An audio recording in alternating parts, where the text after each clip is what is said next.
kita kembali akan menceritakan kisah tentang nabi-nabi Allah. Nabi satu ini termasuk dalam 25 nabi yang namanya tercantum di dalam Al-Quran. Kisahnya sangat menarik untuk disimak, karena setan bahkan sampai iblis turun tangan pun tak sanggup untuk menggoda manusia pilihan Allah Subhanahu wa Ta'ala ini. Ditambah lagi, nabi ini seringkali dikait-kaitkan dengan tokoh Buddha. Banyak yang beranggapan bahwa beliau adalah sosok Siddhartha Gautama yang menjadi pendiri dari agama Buddha. Untuk itu, di video kali ini, kita akan membahas tentang kisah Nabi Allah Zulkifli alaihi salam. Assalamualaikum warahmatullahi wabarakatuh. Sobat beriman yang dimuliakan Allah. Alangkah lebih baik jika sahabat sekalian bantu channel ini terus berkembang dengan cara like, komen, dan subscribe. Semoga kita selalu dalam keadaan sehat walafiat, dipanjangkan rezekinya, dan dimudahkan urusannya. Amin ya rabbal alamin. Nama Nabi Zulkifli disebutkan hanya 2 kali di dalam Al-Quran, yaitu di dalam surat Syad ayat 48. Dan ingatlah kan Ismail, Ilyasa, dan Zulkifli. Semuanya termasuk orang-orang yang paling baik. Kemudian di surat Al-Anbiya ayat ke-85. Dan ingatlah kisah Ismail, Idris, dan Zulkifli. Semuanya mereka termasuk orang-orang yang sabar. Meskipun Zulkifli tidak disebutkan secara tegas dalam Al-Quran bahwa beliau adalah seorang nabi, karena di kedua ayat tersebut nama Zulkifli disebutkan dengan pujian bersamaan dengan para nabi lainnya.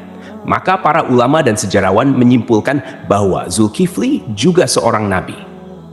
Menurut pendapat dari Imam Ibnu Katsir, di dalam kitab Tafsir Al-Quran Al-Azim, beliau menegaskan bahwa Zulkifli adalah seorang nabi, utusan Allah Subhanahu wa Ta'ala.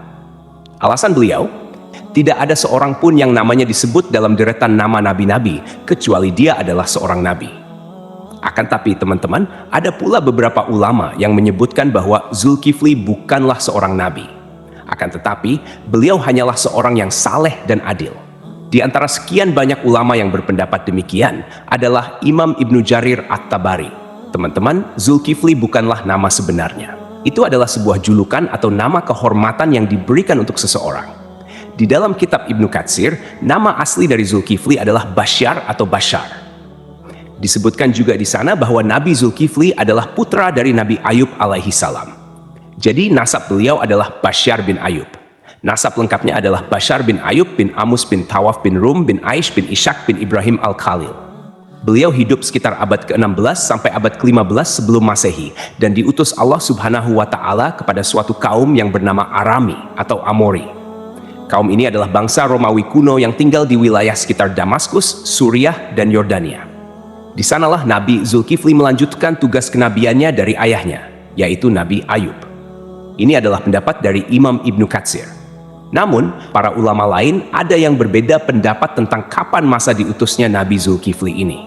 Kalau menurut Imam Ibnu Jarir At-Tabari, Nabi Zulkifli adalah penerus dari Nabi Ilyasa, yang hidup sekitar abad ke-9 Masehi. Namun, antara Imam Ibnu Katsir dan Imam At-Tabari sama-sama menyebutkan bahwa Nabi Zulkifli adalah salah seorang raja di negeri Syam. Kisahnya begini, teman-teman. Ada sebuah negeri di Syam yang dipimpin oleh seorang raja saleh. Raja ini merupakan salah seorang nabi yang diutus Allah Subhanahu wa Ta'ala. Beliau bernama Raja Ilyasa atau Nabi Ilyasa. Ketika itu, Nabi Ilyasa sudah sangat tua dan beliau tidak memiliki anak laki-laki sebagai penerusnya. Maka ketika itu, Nabi atau Raja Ilyasa mengumpulkan rakyatnya di suatu tempat. Kemudian Nabi Ilyasa berkata, "Wahai kaumku, saat ini aku sudah sangat tua dan tidak memiliki pengganti di kerajaan ini. Aku akan menunjuk salah seorang di antara kalian untuk menjadi penggantiku selagi aku masih hidup dan agar aku bisa melihat bagaimana kerjanya. Siapa yang mau menerima 3 hal dariku, maka aku akan tunjuk dia sebagai penggantiku.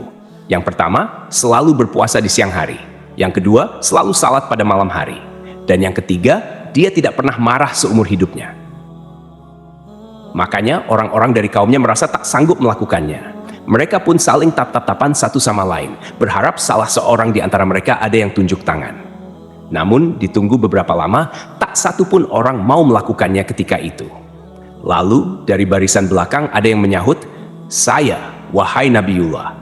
Suara itu berasal dari seorang laki-laki yang usianya masih sangat muda. Pemuda ini bernama Basyar.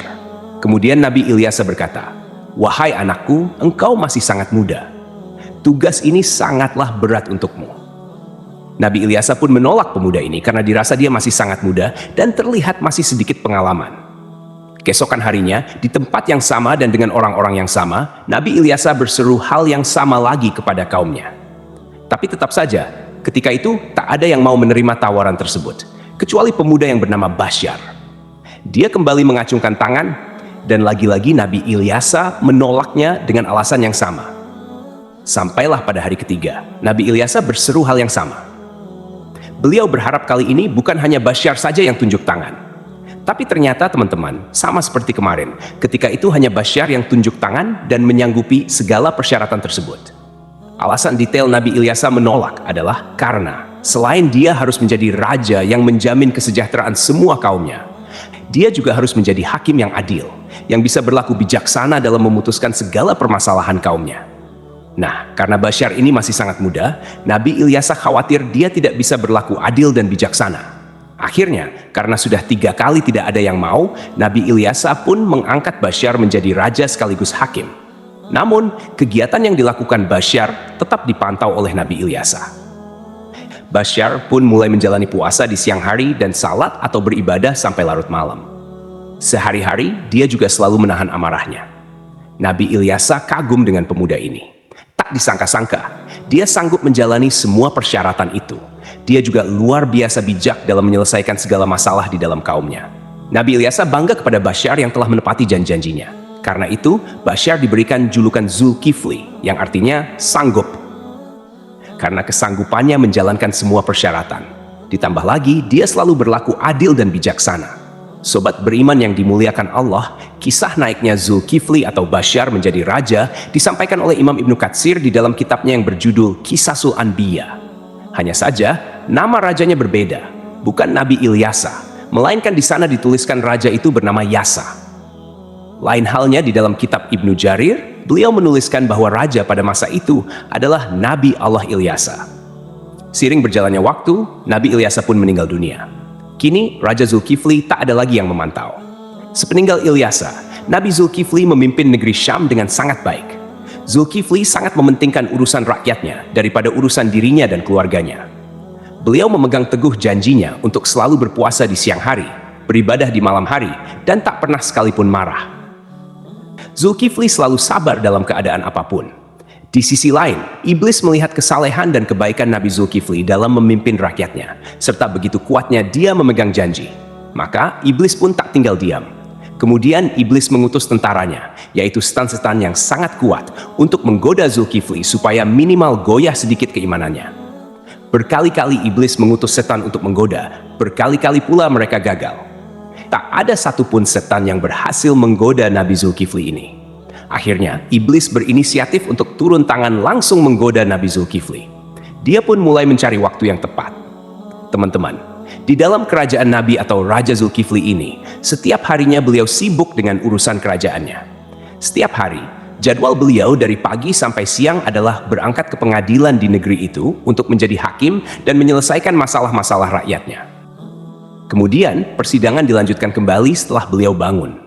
Persidangan berlangsung hingga sore atau malam hari. Malam harinya, beliau beribadah dan berdoa sampai larut malam. Keesokan paginya, beliau kembali ke persidangan.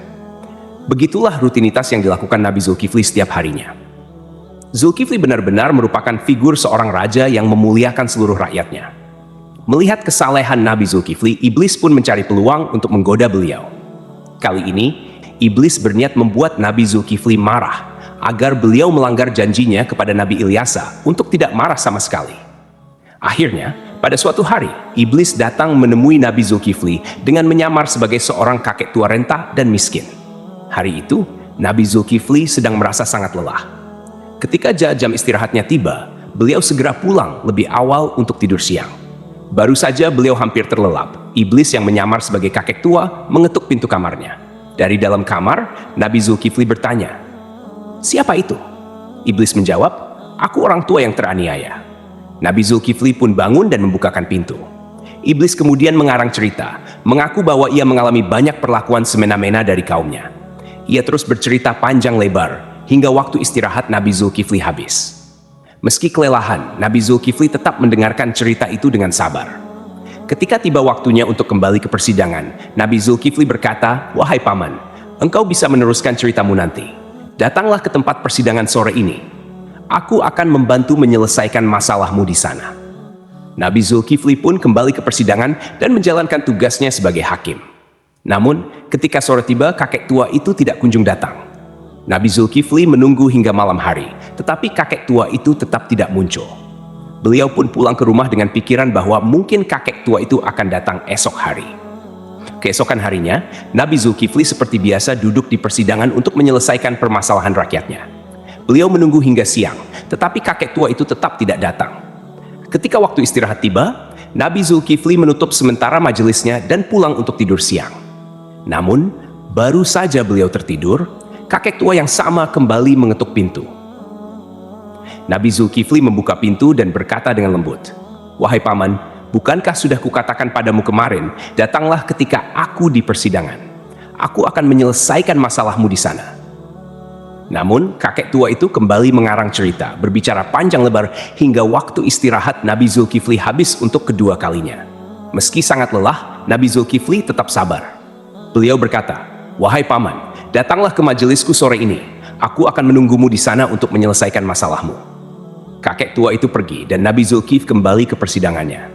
Karena tak sempat istirahat, beliau tampak sangat lelah dan mengantuk. Ketika sore tiba, Nabi Zulkifli mencari kakek tua itu di tempat persidangan. Tetapi kakek tua itu tidak datang lagi. Nabi Zulkifli berdoa kepada Allah Subhanahu wa Ta'ala agar diberikan kesabaran dan keteguhan hati, sehingga beliau tidak marah. Pada hari ketiga, ketika waktu istirahat tiba, Nabi Zulkifli pulang dengan cepat. Hari itu, beliau merasa sangat lelah, bahkan lebih lelah dari hari sebelumnya. Sebelum beristirahat, Nabi Zulkifli mempesan kepada para pengawalnya dan seorang anggota keluarganya, "Jangan biarkan siapapun mendekati pintu ini. Aku ingin tidur. Hari ini aku sangat lelah." Baru saja Nabi Zulkifli tertidur, iblis yang menyamar sebagai kakek tua kembali datang dan mengetuk pintu. Namun, penjaga pintu dengan tegas berkata, "Hai paman, raja sedang istirahat. Beliau tidak ingin diganggu." Kakek itu berusaha memaksa masuk dengan alasan, "Aku sudah memiliki janji dengan raja untuk bertemu hari ini." Namun, penjaga tetap tidak mengizinkannya dan memintanya menunggu hingga waktu istirahat selesai. Iblis pun pergi, tetapi kemudian dia menemukan sebuah lubang di atas kamar Nabi Zulkifli. Melalui lubang itu, iblis memanjat dan masuk ke dalam kamar Nabi Zulkifli yang sedang tertidur. Iblis mendekati Nabi Zulkifli untuk membangunkannya, dengan tujuan membuat beliau marah. Saat terbangun, Nabi Zulkifli melihat kakek tua itu dan bertanya, "Hai paman, apa yang kau lakukan di kamarku? Bukankah aku telah menyuruhmu untuk menemuiku di persidangan?" Hampir saja Nabi Zulkifli marah, tetapi beliau menahan amarahnya dengan sekuat tenaga. Melihat Nabi Zulkifli tetap sabar, iblis merasa putus asa. Lalu iblis berkata, "Wahai raja, coba lihat aku. Apakah engkau tidak mengenali siapa aku?" Nabi Zulkifli memperhatikan lebih jelas dan berkata, "Engkau pasti musuh Allah." Kakek tua itu menjawab, "Benar, aku adalah iblis. Engkau membuatku tak berdaya dalam segala hal. Aku melakukan ini semua untuk membuatmu marah agar kau melanggar janjimu." Namun, iblis akhirnya menyerah karena tidak berhasil membuat Nabi Zulkifli marah. Lalu ia pergi meninggalkan kamar tersebut. Cobaan dari kaum yang menentang. Selain gangguan dari iblis, Nabi Zulkifli juga menghadapi cobaan lain berupa pemberontakan dari sebagian kaumnya. Beberapa orang dari kaumnya menentang kekuasaannya dan berencana menghancurkan kerajaannya. Mereka bahkan ingin Nabi Zulkifli turun dari jabatannya sebagai raja. Melihat situasi ini, Nabi Zulkifli mengumpulkan pasukannya untuk melawan para pemberontak.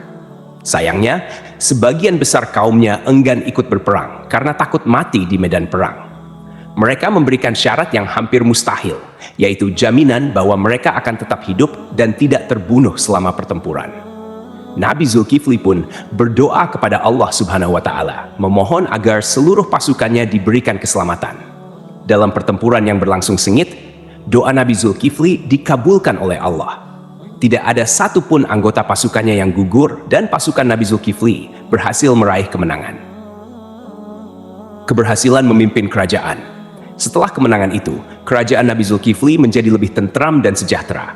Nabi Zulkifli memimpin dengan keadilan dan kebijaksanaan, menjalani hidup dengan sederhana, serta selalu mementingkan kesejahteraan rakyatnya.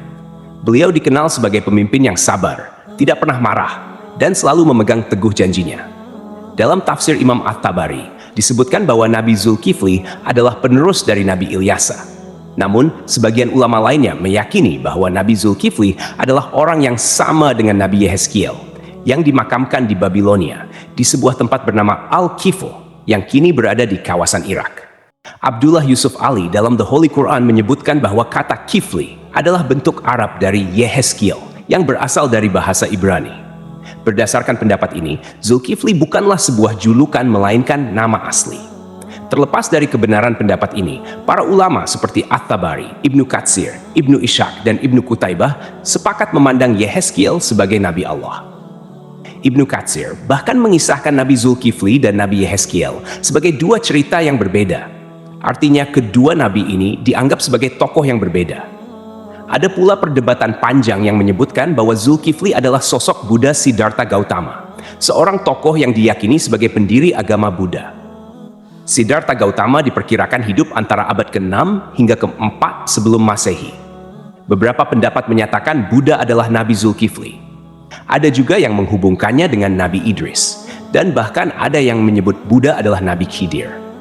Pendapat ini salah satunya didasarkan pada anggapan bahwa kata Kifli adalah bentuk Arab dari kata Kapil, kependekan dari Kapila Wastu, yaitu ibu kota Sakya dan tempat tinggal Siddhartha Gautama sebelum meninggalkan istana.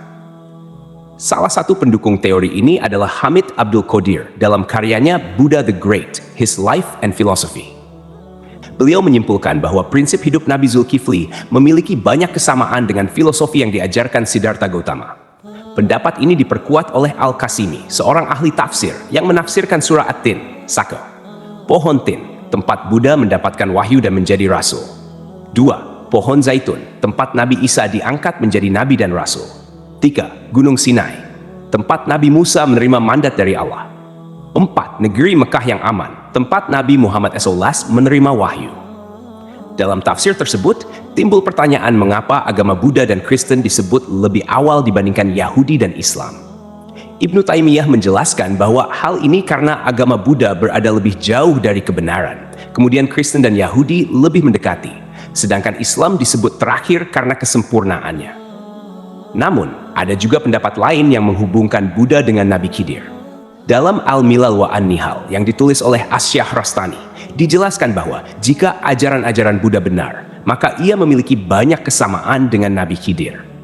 Adapun pendapat yang menyatakan Buddha adalah Nabi Idris didasarkan pada beberapa kesamaan, seperti aturan memakai jubah kebikuan.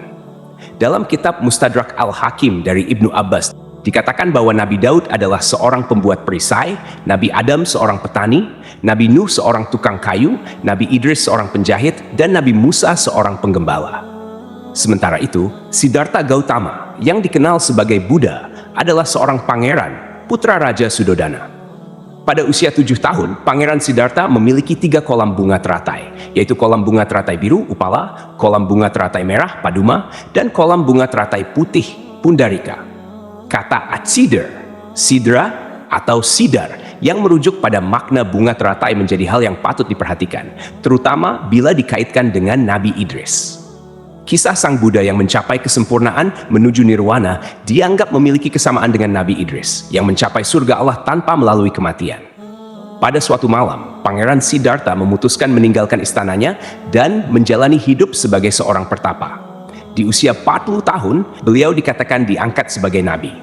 Sebagaimana nabi-nabi lainnya, Buddha Gautama juga meramalkan kedatangan Nabi Muhammad SAW. Dalam ajarannya, ia menyebutkan tentang Buddha Maitreya. Aku bukanlah satu-satunya Buddha. Selepas aku akan lahir seorang Buddha lagi yang dikenal dengan nama Maitreya. Dia akan memiliki banyak sifat-sifat mulia dan utama. Sejarawan Muslim bernama Al-Biruni yang pernah tinggal bertahun-tahun di India mencatat dalam kitabnya Al-Hind bahwa para penganut Buddha di India tidak menganggap Buddha sebagai Tuhan, melainkan hanya seorang nabi. Demikianlah kisah Nabi Zulkifli yang dihubungkan dengan Siddhartha Gautama. Semoga kisah ini bermanfaat. Mohon maaf atas segala kekurangan. Yang benar datangnya dari Allah SWT, sedangkan kekhilafan berasal dari saya sebagai manusia biasa. Sampai jumpa pada kisah-kisah seru lainnya. Wassalamualaikum warahmatullahi wabarakatuh.